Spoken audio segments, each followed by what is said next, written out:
The question of getting a transition right, it's really a central issue for a business. Not getting it right could mean overpaying taxes, it could mean losing the business, it could have a bad impact on employees and on the industry in general, it could have a reputational impact, or it could just impact the ability of someone to retire and have a meaningful and sort of enjoyable retirement free from financial worries.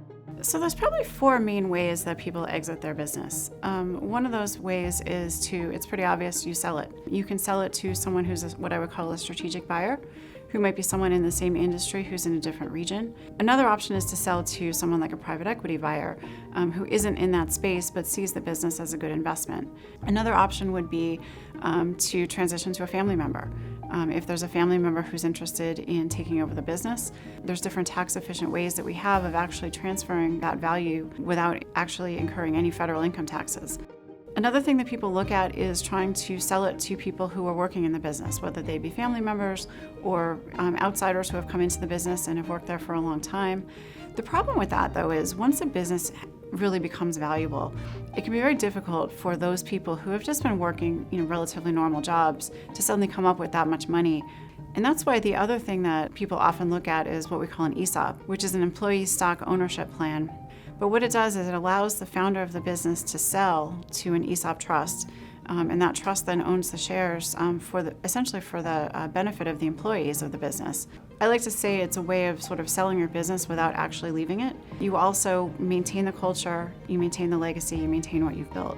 So for the right company, an ESOP can be a great option.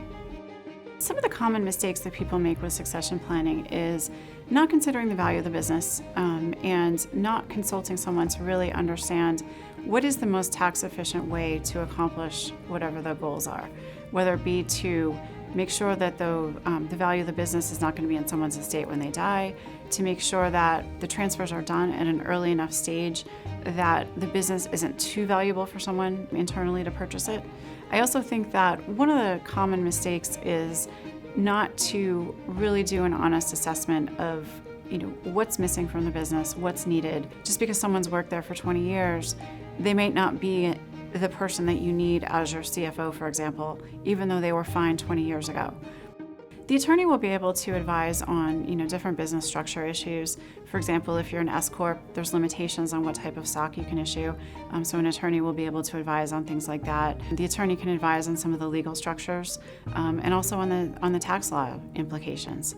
And also making sure that you're following the right governance. Every state has different laws governing whether it be corporations, LLCs, and to make sure that you have all the right statutory mechanisms in place so that you're in compliance with the law.